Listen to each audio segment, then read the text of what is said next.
আচ্ছা, আজকে আমরা তাহলে পড়ব পবিত্রতা ও পরিচ্ছন্নতার গুরুত্ব। পবিত্র সাধারণত আমরা দুই ভাবে হতে পারি। কিভাবে? অজু এবং গোসলের মাধ্যমে। অজু এবং গোসলের মাধ্যমে। কয় ভাবে? আচ্ছা, দেখি এখানে কি বলছে।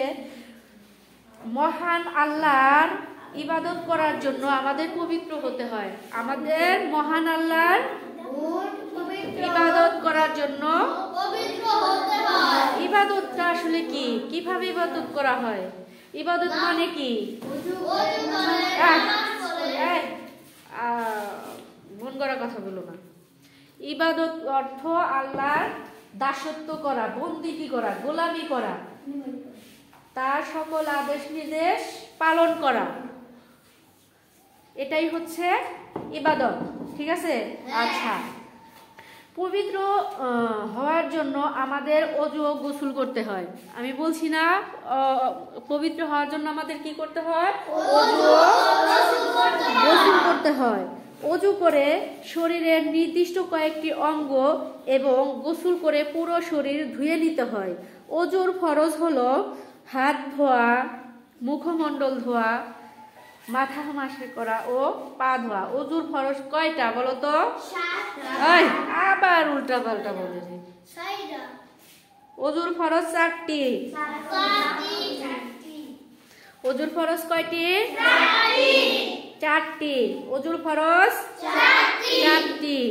1 নম্বরে হাত ধোয়া, 2 নম্বরে মুখমণ্ডল। এই পারো না, এত চিল্লাও কেন? আজব তো।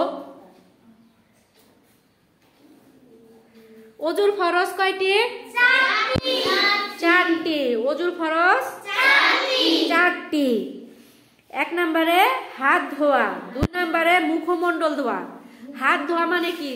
এই কবজি পর্যন্ত ধোয়া। কি পর্যন্ত ধোয়া? তারপরে মুখমণ্ডল ধোয়া, কোন জায়গায় থেকে? এই চুলের গোড়া থেকে এই থুতনি পর্যন্ত, কোনো অংশ বাদ রাখা যাবে না। তাহলে হাত ধোয়া, মুখমণ্ডল ধোয়া, মাথা মাসে করা, মাথা মাসে করা। এই যে মাথা এইভাবে মাসা করতে হবে। ঠিক আছে? তারপরে ও পা ধোয়া, ও পা ধোয়া। এই 4টা মুখস্থ করো তো, আমি ধরবো। 2 মিনিট সময় দিলাম। 5 মিনিট সময় দিলাম। পড়ো। অজুর ফরজ 4টি। অজুর ফরজ 4টি। কি কি পড়ো?